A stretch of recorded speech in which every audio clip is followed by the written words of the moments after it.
Hi everybody, welcome to History Dad. Today we're going to start a series on sex and gender. So probably one for the older kids. Um, Many might be asking, what does this have to do with history? Well, a lot, as it turns out. First, let's look at the two words, sex and gender. Sex, when we refer to it, is the biological. It is what we consider, biological male and female right now.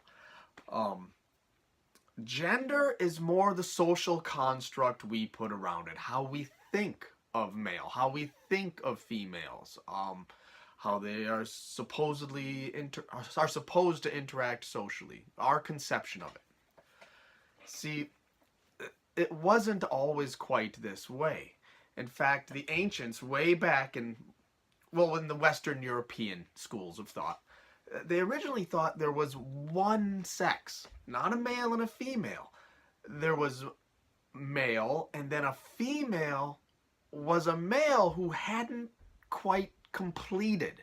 They didn't have what they called the vital heat in the womb to finish becoming male. In fact, it was possible in the ancient world, according to the old medical texts, that a person could actually change. Like, as they were in life, something could happen and a female could become male, or vice versa. It wasn't as clearly defined as two different things. It was different aspects of one thing, in a way.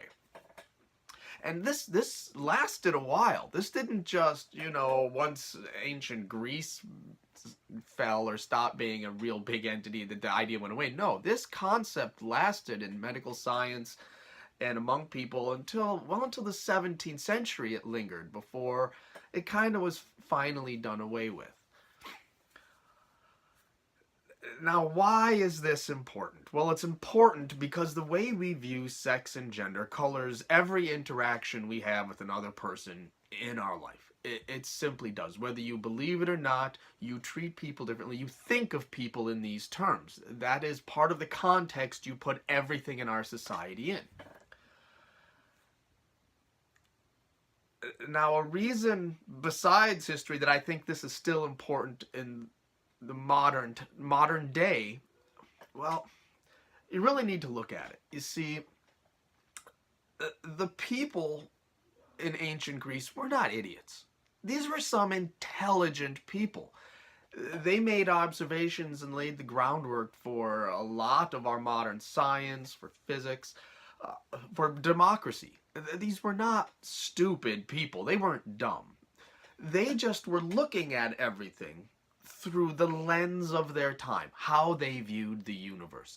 They examined bodies, they opened cadavers, they looked at the anatomy, and they saw the same bodies, the same things as modern, doctors do now, but they interpreted it differently. They defined it differently. Now, to bring this into modern times, all right, so we have the two-sex model now. That's how everybody sees things. Okay. Well, maybe we are also products of our times and our lenses. There's a thing called intersex. Now, what is intersex? Well, the UN High Commissioner on Human Rights defined it as people who do not fit into the typical definitions for male or female bodies. The most common and pronounced form of this is something they called ambiguous genitalia, which affects one person out of 1,500 to 2,000. That's about 0.05% globally. Okay.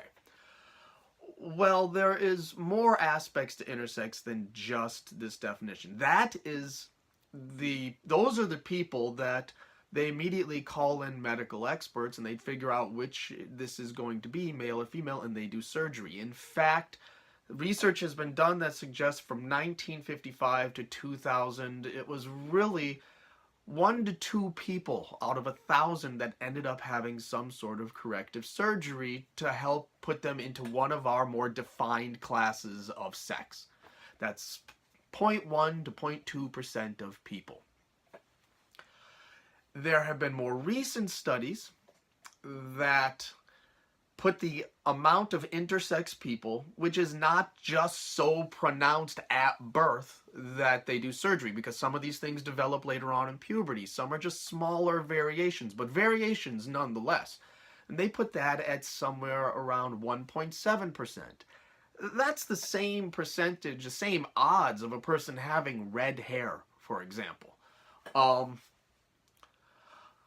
There are other more recent studies. Some people are saying it is as high globally as 4%.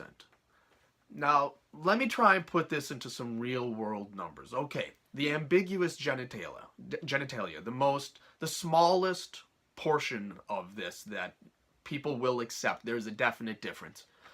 That puts it at 3,800,000 people. Okay, so that's the population of Oklahoma or Connecticut. That's a lot of people. Maybe not. If you're looking at the global scale, you're saying that isn't a huge amount, but I'd still say that's a lot of people. If you're looking at the amount of people that had corrective surgery done, on average, out of the world population, that's going to be around 11,400,000. That's the population of Belgium or Greece or Cuba. Maybe still smaller countries in the whole world, but that's a big chunk of people.